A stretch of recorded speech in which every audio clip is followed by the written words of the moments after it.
Hola a todos, soy Pablo de optimizatusfinanzas.com y hoy estoy de nuevo con vosotros en otro vídeo.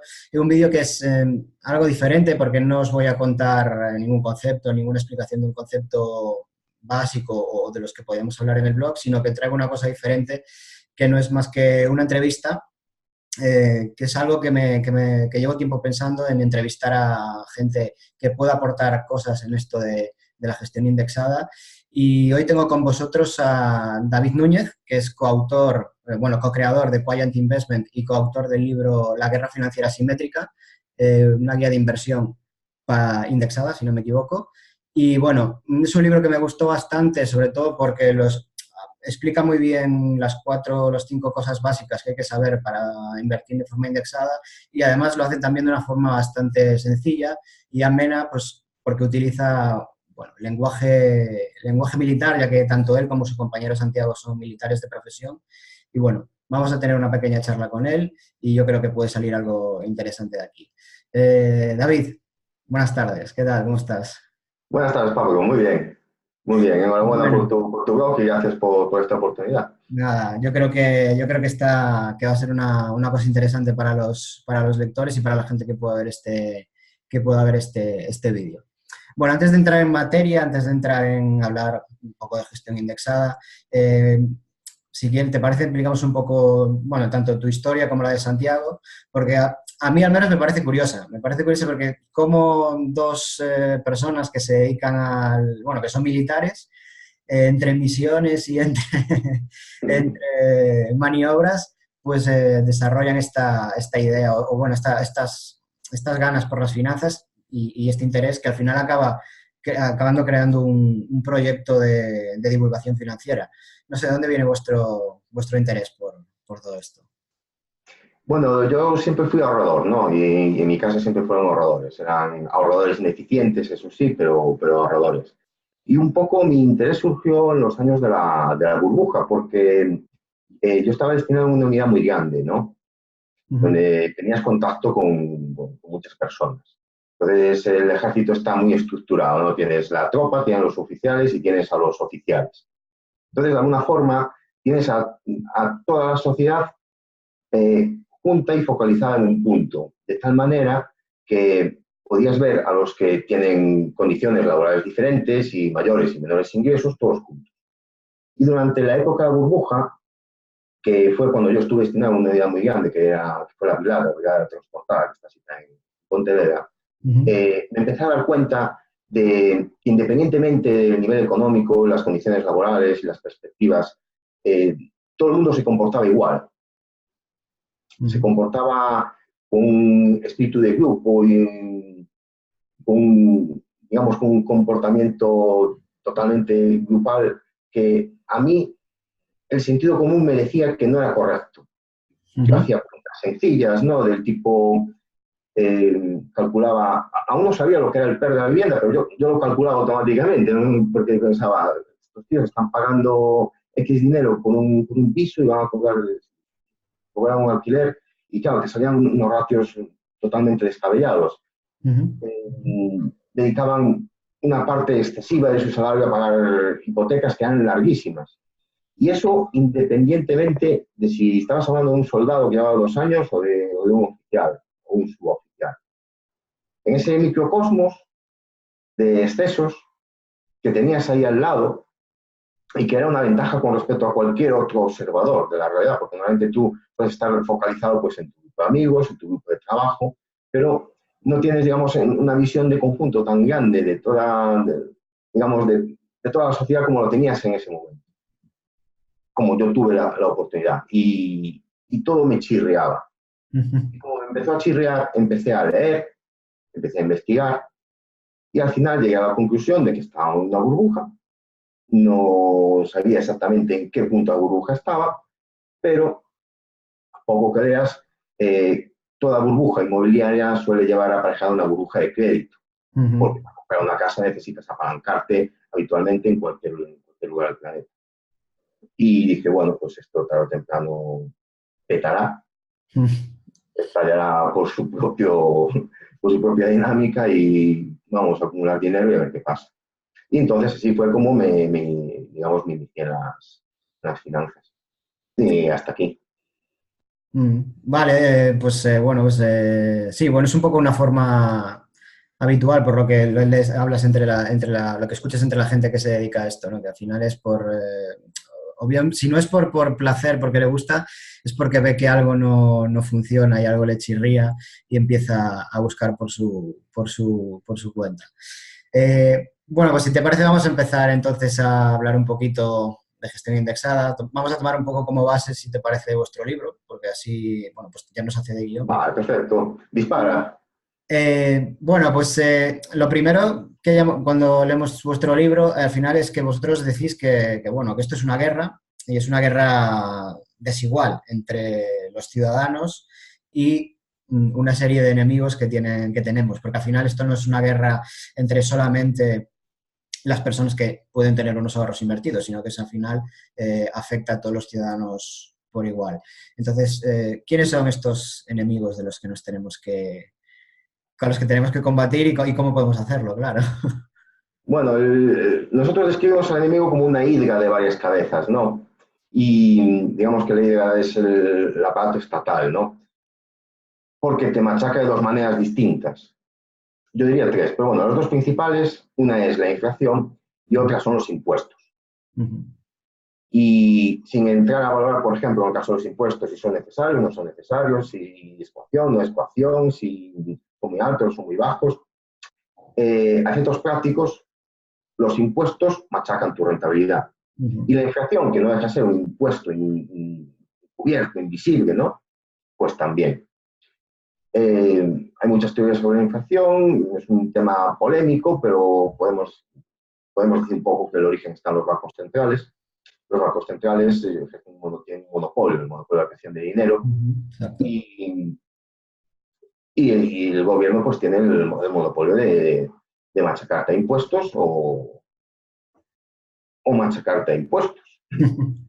Sí, sí, al final. Entonces, claro, esos son tus enemigos, son los enemigos de cualquier ahorrador. Y no entramos a valorar si los impuestos son buenos, malos, necesarios, etc. Simplemente, tú inviertes dinero, quieres una buena rentabilidad, pues los impuestos te la van a reportar. Entonces, tienes que defenderte de tus enemigos. Yo añadiría un tercero, ¿no? Que quizás no especificamos bien en el libro, pero quizás si hacemos una revisión lo cambiaríamos, ¿no? Que sería también la inseguridad jurídica. ¿No? El hecho de que a veces no sabes a qué atenerte debido a esta avalancha normativa que constantemente recibimos de los gobiernos. Es decir, ya simplemente que varíen las tasas impositivas o que los impuestos no tengan a veces demasiada lógica. Yo creo que como ejemplo de esto está el impuesto de plusvalías a menos de un año y a más de un año, ¿no? Sí. Entonces el gobierno te dice, es que a menos de un año es especulación y a más de un año es inversión. Claro, y tú dices, entonces con 364 días y 23 horas es especulación, y entonces 365 días y un minuto es inversión, ¿no? Es un cuento para la gente porque la palabra especulador tiene muy mala prensa y es fácil hacerle tragar a la masa votante estas historias. Entonces en el libro pues claramente identificamos sus enemigos. No los puedes derrotar. A la idea de varias cabezas, tú le cortas la cabeza y le sale otra. Pero puedes luchar con éxito contra ellos intentando minimizar los efectos que te produce pues, la inflación de los impuestos. Claro, y bueno, una de esas armas que vosotros defendéis o decís con los que podemos defendernos de estos enemigos, al final son los fondos de inversión y concretamente en el libro habláis de los fondos indexados. Porque yo también soy de los que creo que para el inversor de a pie es una buena opción. Bueno, luego si quieres hablamos un poco de las contras que pueda tener, pero sí que es cierto que por términos de costes y de accesibilidad es bastante interesante. Entonces, no sé qué, a la hora, por ejemplo, de crear una cartera o, bueno, no sé si tú tienes algo que añadir a por qué las razones de la gestión indexada como instrumento para canalizar nuestro ahorro.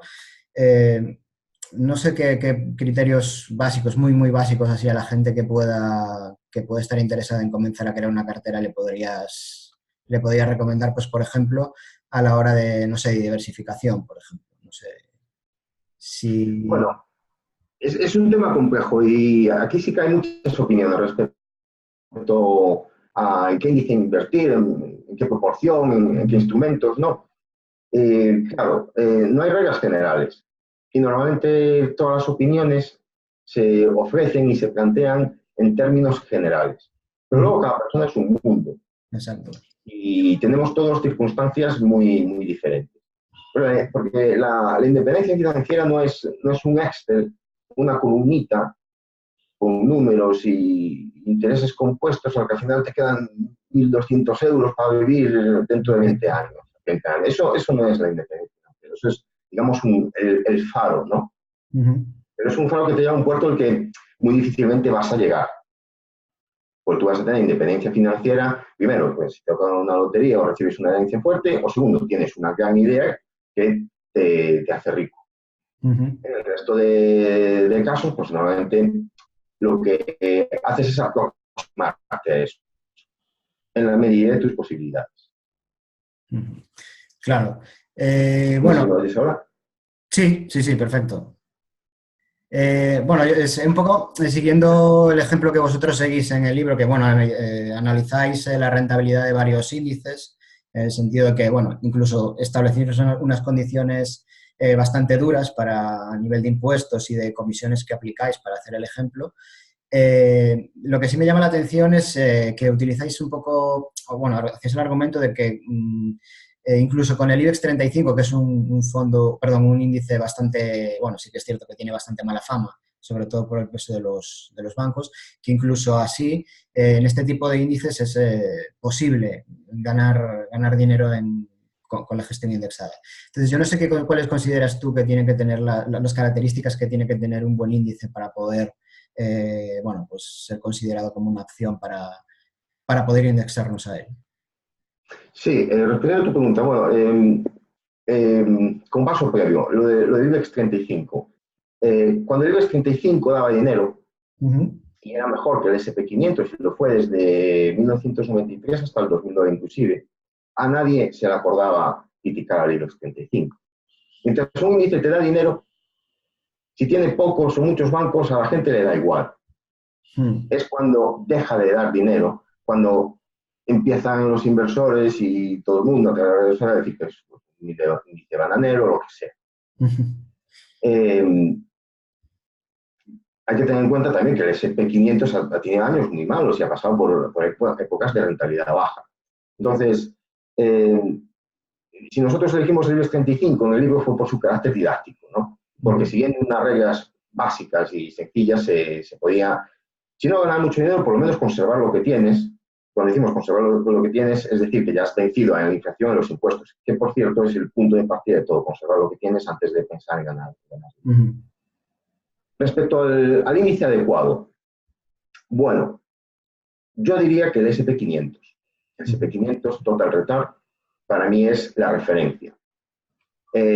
Podríamos añadir el MSCI World o el MSCI World más o el MSCI World emergentes, ¿no? Pero yo elegiría el SP500. Porque mientras no se demuestre lo contrario, Estados Unidos es la potencia hegemónica del mundo. Y es la potencia hegemónica del mundo en todas las facetas.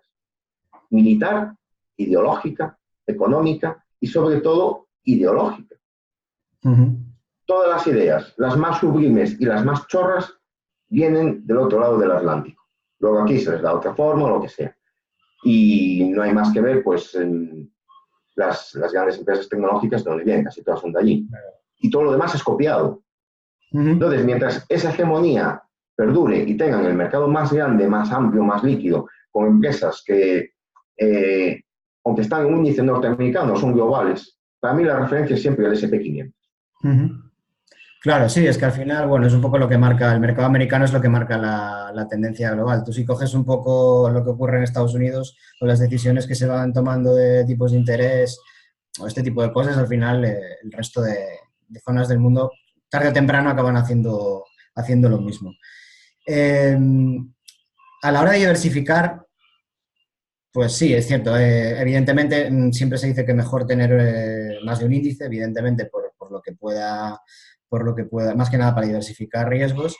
Sí que es cierto que siempre se suele recomendar una diversificación global. Yo, el problema que veo en mucha gente, o muchas carteras que se comparten por redes sociales, es que parece que tienen que tener muchísimos índices. O sea, tienen que tener índices de todo tipo. Y sí que es cierto que muchas veces si ves los índices, y a lo mejor hay gente que tiene el SP500, por ejemplo, y luego tiene un MSCI World, que al final es un poco lo mismo, porque los MSCI World, si tú ves la cartera, Sí, prácticamente sí, el peso americano es grande. Sí. claro.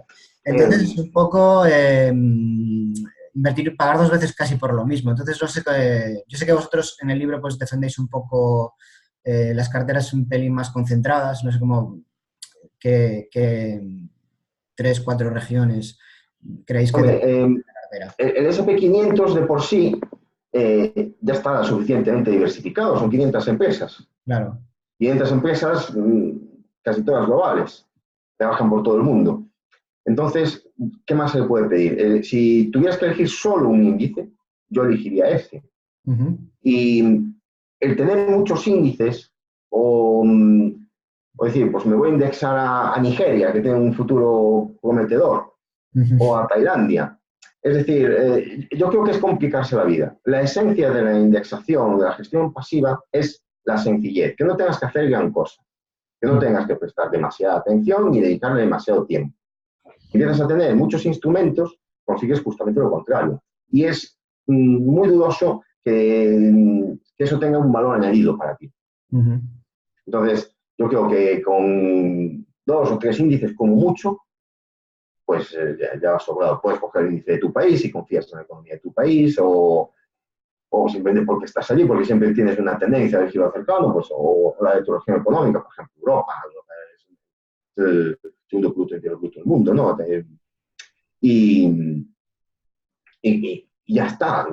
Lo demás es convertir la gestión pasiva en activa, es decir, ponerse a hacer muchas cosas. No es el caso. La gestión pasiva, en mi opinión, y la indexación, está diseñada para que el común de los mortales no tenga que pensar demasiado en las noticias económicas, ni en las finanzas, ni hacer gran cosa.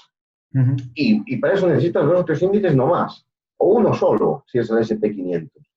Claro. Nada más, nada más. El resto es eh, convertirte en un inversor activo, pero que invierte en índices. Claro. Eso es todo.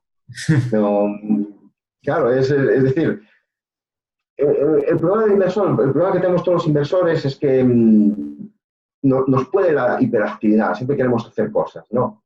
E incluso cuando estás indexado, pues tienes ese gusanillo. Ujú. Entonces, en la indexación realmente es bastante exigente anímicamente, ¿no? Ujú. Porque, claro, que un poco te fuerzas a ser ahí como un eremita, estar ahí aislado del mundanal ruido. Y eso es complicado cuando tienes dinero invertido y, sobre todo, cuando te bombardean con noticias negativas y números rojos. Pero la esencia y lo que defendemos en el libro es siempre sencillez, simplicidad y 2 o 3 cosas como mucho. Ujú. Sí, yendo un poco a eso de lo que comentas de la sencillez, bueno, está claro que el proceso inversor en sí es bastante sencillo, se trata de tener unos ingresos, ahorrar y esa parte del ahorro, pues destinarlo a la inversión. Yo estos días últimamente estuve viendo un debate en Twitter que, bueno, yo no sé, vosotros tenéis perfil, pero no sé si lo seguís mucho, lo que se comenta por ahí, de si es mejor invertir todo de golpe. Es decir, yo ahorro todos los meses una cantidad, la que sea, la que yo considere, y yo la voy guardando en mi cuenta y tengo dos opciones. O invertir sistemáticamente todos los meses, independientemente de lo que hagan los mercados, o esperar a que haya una corrección grande e ir comprando con ese ahorro paquetes pequeñitos de participaciones. Claro, no sé qué ves lo mejor y que cada cosa tiene sus Mm, pros y sus contras, evidentemente. No sé. Claro, lo mejor según Twitter es comprar cuando hace mínimos y vender Exacto. en el máximo. literalmente. Exacto. Y así siempre. Entonces, claro, te hace rico. Pero bueno, yo creo que hay bastantes evidencias o bastantes estudios respecto a que es bastante complicado elegir el momento adecuado. Ya los profesionales tienen muchas complicaciones, bueno, ya no quiero hablar de los particulares. Las aportaciones periódicas se amoldan bastante a lo que es la manera en la que casi todos nosotros recibimos los ingresos, principalmente a través de un sueldo o salario. Entonces, la indexación casa muy bien con esa dinámica. Y claro, la pregunta es, acabo de recibir una herencia de 200.000 euros, que se ha muerto mi tío en Venezuela o por ahí, no sabía que existía, me dieron 200.000 euros, un medio millón, y lo invierto todo de golpe. Bueno, teóricamente, la verdad es que si tu plazo es largo, probablemente no sea una mala opción. Ahora bien, si tienes la mala suerte de que lo inviertes a finales del 2007, claro, entonces sí es una mala opción, porque van a pasar, pues, en el mejor de los casos, 5, 6, 7 años hasta que vuelvas al punto de partida. Entonces, sí es verdad, hay buenos argumentos para decir, vale, invierto todo de golpe en este año, voy a estar 20, 25 años pues esperando o lo que sea, porque es un dinero pues, para mi jubilación. Y también hay buenos argumentos tiendo a apoyar la aportación periódica o a dividir el dinero que tengas, pongamos, prolongándolo durante los 3, 5 años, si recibes bastante. ¿Por qué? Porque puede estar mala suerte. Te puede tocar el 31 de diciembre de 2007 y te comes todo el 2008. O te puede tocar el año 2000 y hasta el 2003 no empieza a subir la bolsa. Claro. Entonces, las aportaciones periódicas lo que hacen es minimizar ese riesgo, sin que a su vez sea demasiado lo que tengas que perder si la bolsa sube. Si la bolsa sube, invirtiendo más o menos siempre lo mismo, y tienes esa regla, evitas el venirte arriba, ¿no? Y comprometer más recursos de los deseados, cuando a lo mejor pues, estás en un ciclo alcista muy pronunciado. Pero claro, el ciclo alcista puede durar mucho tiempo. De la misma manera, un ciclo bajista, pues oye, estás comprando más barato o estás comprando relativamente más barato que antes. Entonces, es una regla de comportamiento válida para el inversor. La aportación periódica, desde luego, casa muy bien cómo recibimos los ingresos y esa es su principal ventaja, porque normalmente nosotros, casi todo el mundo, tenemos el dinero que invertimos, lo recibimos a lo largo de mucho tiempo, no lo recibimos de golpe, en un punto determinado del tiempo. Entonces, a mí me parece otra polémica estéril más de las muchas que hay en materia de finanzas, como gestión activa versus gestión pasiva y otras tantas. El análisis técnico versus análisis fundamental. Es tirios y troyanos. Para Sí. a ver si te dan un retweet, pero no. Sí, bueno, entre gestión pasiva y gestión activa sí que es cierto que con la fama esta que está, la popularidad que está cogiendo la gestión pasiva, pues hay como una guerra. Yo al final creo que son dos estilos que pueden ser perfectamente compatibles. Es decir, tú puedes buscar la rentabilidad media que te da un índice que no es más del 6-7% anualizado a largo plazo y luego puedes buscar un plus de rentabilidad pues comprando un buen fondo de gestión activa. Claro, Bueno, no nos olvidemos que esto es un negocio. ya. Esto es un negocio. Entonces cada uno viene a hablar de su libro.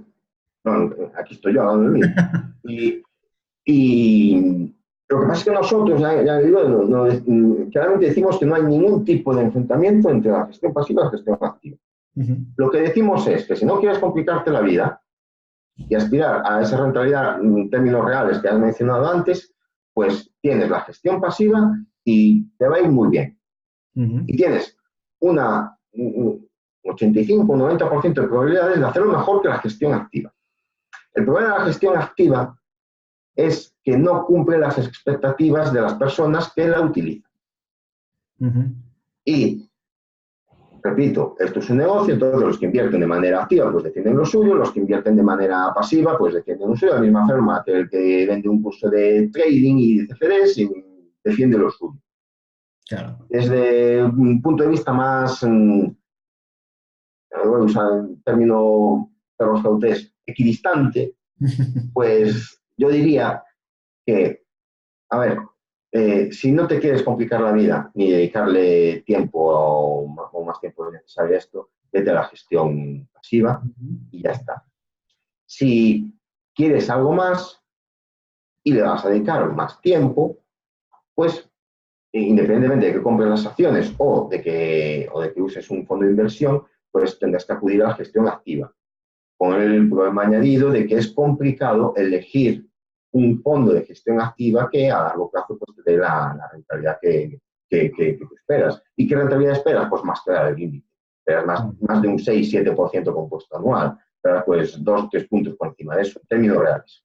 Deducidas ya comisiones y todas las historias. Ese es todo el problema que hay. ¿Qué ocurre? Que no sé por qué, y a mí me llama mucho la atención en Twitter, la gente se lo toma todo de manera muy personal. Todo el mundo se ofende rápidamente, ¿no? Alguien dice, me acuerdo, por ejemplo, en una charla, una conferencia, Álvaro Guzmán de Lázaro, el ex del Sinmedio, ahora en Valor, tuvo palabras gruesas contra el análisis técnico. No sé si a lo mejor viste la charla, no me acuerdo qué foro fue. Dijo que eso no funcionaba, que el análisis técnico incapacitaba a alguien ya para hacer análisis fundamental, una cosa. Hizo lo que, parafraseando el título de una canción de Siniestro Total, que seguro que conoces, que es Más vale ser punky que maricón de playa. Es verdad, sí. Se entiende que es el punky, ¿no? El maricón de playa con el trading, ¿no? El análisis técnico. Pues hizo eso, ¿no? Y, claro, ¿qué te aporta eso? ¿Qué tienes que ganar? ¿Qué tienes que ganar con ese tipo de cosas? Realmente nada. Tú haces lo tuyo, dicen, ¿usas análisis técnico? Yo no lo uso, no sé cómo va, no funciona, a mí no lo entiendo, pero si hay alguien que lo use, le va bien, tiene su sistema, pues adelante, por supuesto. Y lo mismo con cualquier otro estilo de inversión, como la eterna otra discusión de tiros y troyanos, el growth y el valor, el crecimiento y valor, eso es otra letanía con eso. Entonces, claro, la gente se entretiene con estas cosas, pero en el fondo no tienen demasiado valor. Es decir, al final, todo te lo da el grado de conocimiento y habilidad que tú tengas en algo.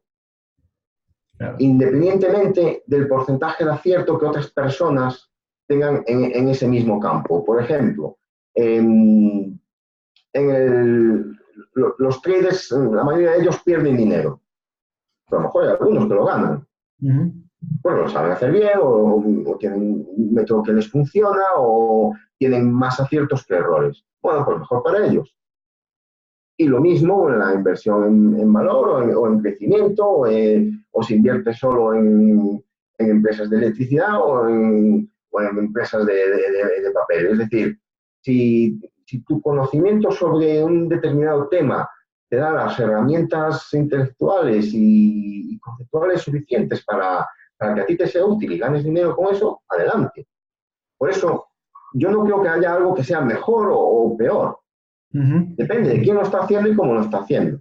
Claro. Y por eso a mí me cuesta decir que la gestión pasiva es mejor que la activa y viceversa. Lo que sí decimos claramente es que en determinadas circunstancias y para determinadas personas una cosa puede ser mejor que la otra. Para el que no quiera complicarse la vida, la gestión pasiva, eso desde luego, y no va a tener ningún problema. Pero como, y repito, todo el mundo se enfada, ¿no? Y lo toma así de manera personal, pues se bloquean y se insultan, ¿no? Pues Sí, sí. Recomiendo a cualquiera que esté digo que no se meta en polémicas. Además que te insultan con una facilidad, una rapidez que no es normal, pero... Sí, luego te bloquean, ¿no? Pero mira que nosotros no nos metemos en ningún follón, nosotros hacemos un tweet pues, Está para claro. poner si hemos hecho un post y ya está, ¿no? Claro, y también el anonimato que te da en las redes sociales, eh, pues, pues te convierte en Warren Buffett, ¿no? A lo También. mejor pues, el tipo está viviendo con su madre, tiene 35 años y nunca ha tenido novia, qué sé yo, ¿sabes? Pues, eh, claro, vivimos una época en la que tenemos acceso a mucha información y tenemos la gran ventaja de estar en contacto unos con otros, ¿no? Como ahora estamos nosotros, y eso hay que aprovecharlo. Pero también hay que tener cuidado porque el mundo está lleno de cantamañanas y el anonimato, pues, saca lo peor de las personas. Saca lo peor de las personas. Y a la gente también le gusta ver, le gusta mucho el morbo del que ha tenido éxito y ahora se equivoca Sí. y otras Bueno, cosas por el estilo. para mes le están poniendo fino últimamente. Claro, por ejemplo, de esas, ¿no? Y yo, no, yo no me cogería los dedos con ese tipo de críticas. ¿Sí? Es decir, ojo, no digo que no tengas el derecho y además la oportunidad de criticar decisiones de inversión de los gestores y sobre todo si es partícipe de sus fondos. Lo que digo es que hay que tener cuidado cuando tú eres muy joven y crees que lo sabes todo y a lo mejor no lo sabes. Y como decía Oscar Wilde, decía, ya no soy lo suficientemente joven para saberlo todo. Y hay muchos gestores en España que no les está yendo bien desde hace varios años, no solo para MES, ¿no? sino varios más. Y, y eso no significa que no les vaya a ir bien en el futuro. Claro. Que hay gente por ejemplo para MES, pero también más gestores, ¿no? Que se han comido la burbuja de las .com y se han comido un año como 2008. Y la ventaja que tiene el haberte tragado sapos y culebras de esa entidad no es todavía comparable al de mucha gente que ha empezado a invertir ahora, tanto profesionalmente como amateur, y están en las redes sociales porque les ha ido bien después del 2009-2010, pero aún no han pasado por un marrón como ese. Y hay que pasar por baches de ese estilo y sobrevivir a ellos con éxito para después poner sobre la mesa unos logros razonables. Claro. Porque a un año, a 2 años, a 3 años o incluso a 5 años, todos podemos tener suerte. Realmente es a partir de 7 años, ya 10, cuando dices, bueno, ¿sabes lo que estás haciendo o no lo sabes? Entonces, yo recomiendo siempre precaución. Y esa precaución no está reñida con el espíritu crítico. ¿Sí? Claro. Si quieres que el inversor se ha equivocado. Y sobre todo recomiendo, a ver, que le pasa mucho a los inversores y no sé por qué, sobre todo en las redes sociales, no ser tan arrogantes. Hay que ser más humildes, más humildes. Porque en materia financiera solo hay un juez y ese juez es el tiempo. Y no tiene piedad. No tiene piedad. Eso seguro. Bueno, pues ya por ir cerrando un poquito, sí que es lo que hablamos. Desde hace pues, unos años se viene la fama de la gestión pasiva. Sobre todo está teniendo éxito básicamente porque es los costes bajos, que en algunos fondos, como los de Vanguard o incluso ahora muchos de Amundi, pues sí que es cierto que son comisiones casi ridículas. Entonces, la idea que se percibe es que como se está vendiendo como si fuese la panacea, la gestión indexada. Y bueno, es un sistema que pues, tendrá sus pros y sus contras.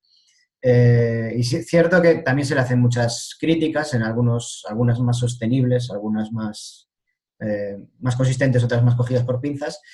¿Tú cuál crees que es el principal punto débil de la gestión indexada?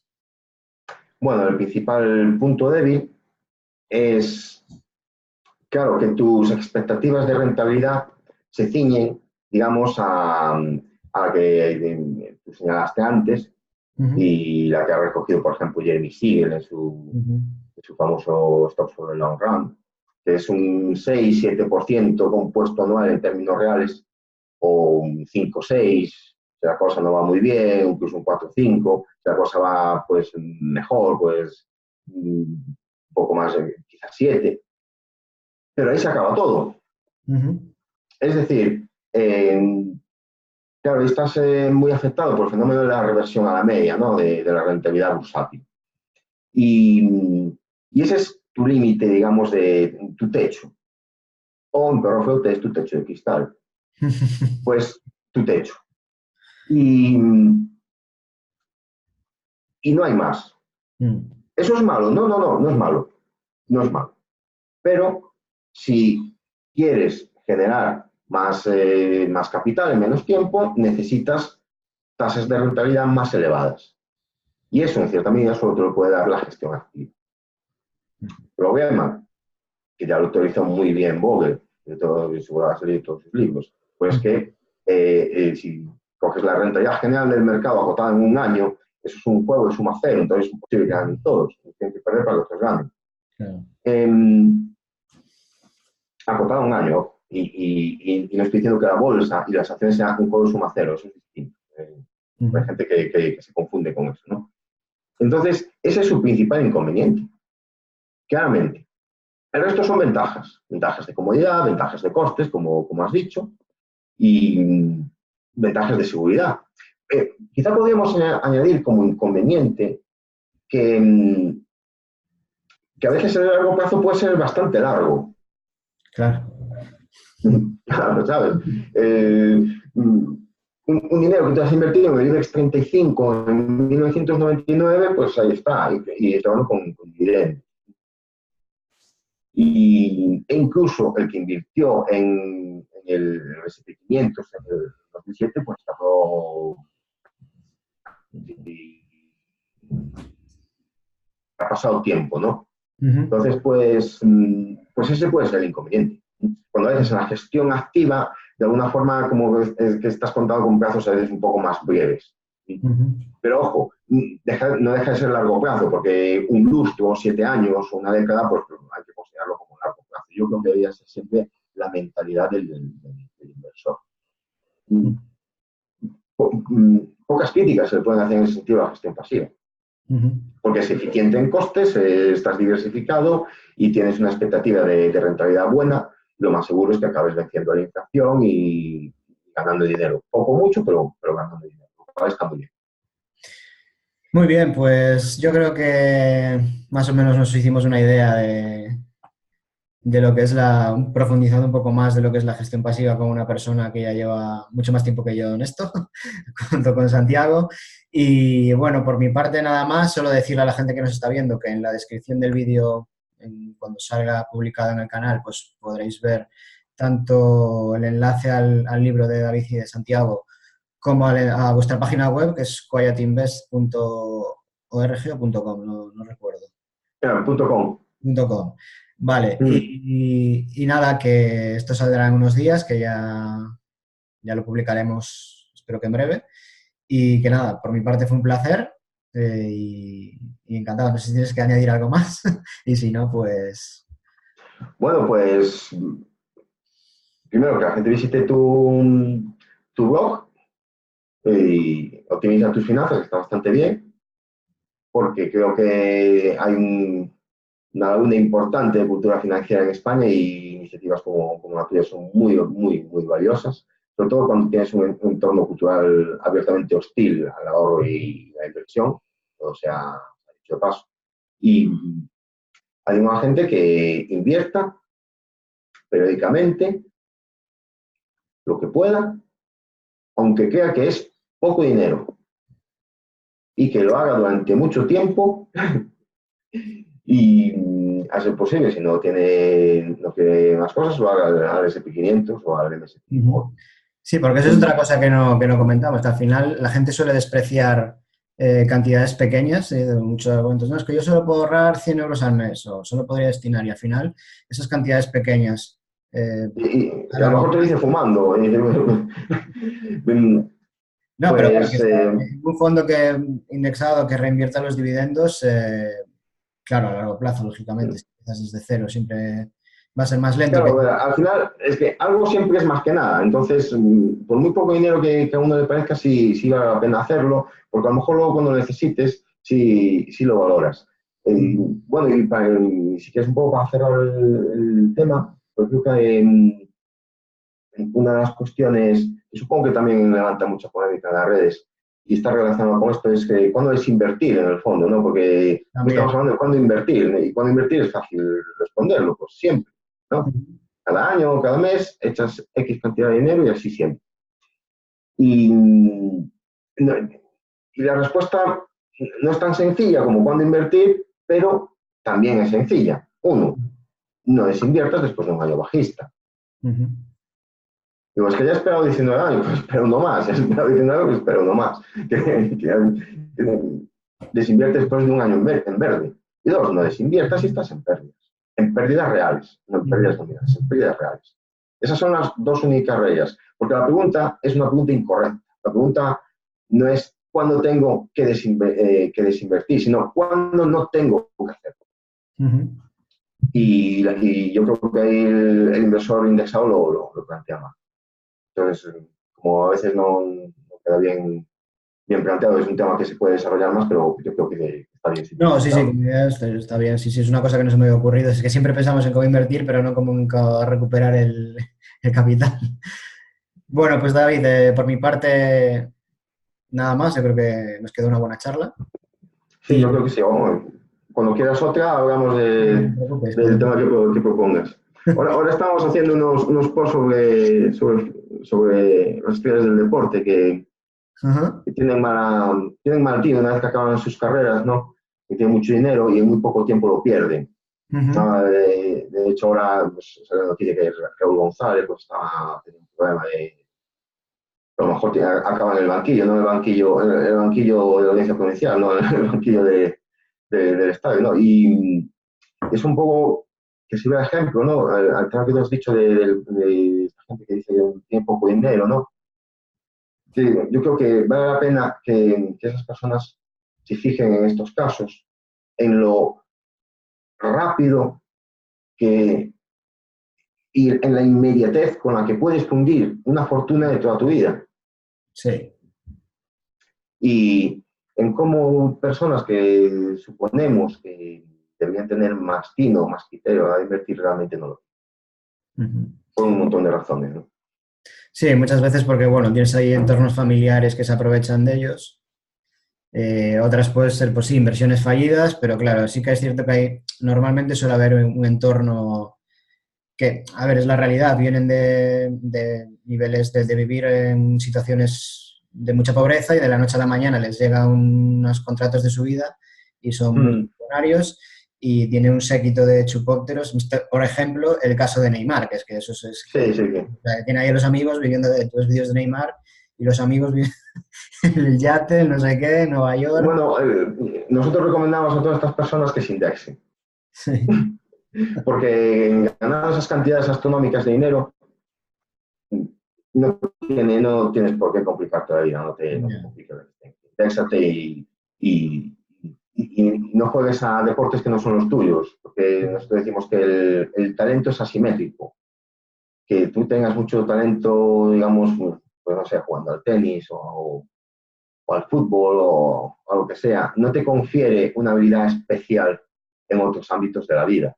Ujú. Me acuerdo mucho, seguro que conoces el ejemplo de Benjamin Graham, que él citaba a los médicos como pésimos inversores, Ujú. y no por falta de inteligencia, sino por exceso de inteligencia. Y, y ahí lo dejo. Ahí lo dejo. Pues muy bien, pues nada, ya te digo, por mi parte nada más y nada, estamos en contacto para lo que queráis y a ver si nos vemos por Galicia cuando estemos por allí. Bueno, a ver si volvemos, a ver si volvemos. Venga, gracias, Pues David. muchísimas gracias. Un saludo.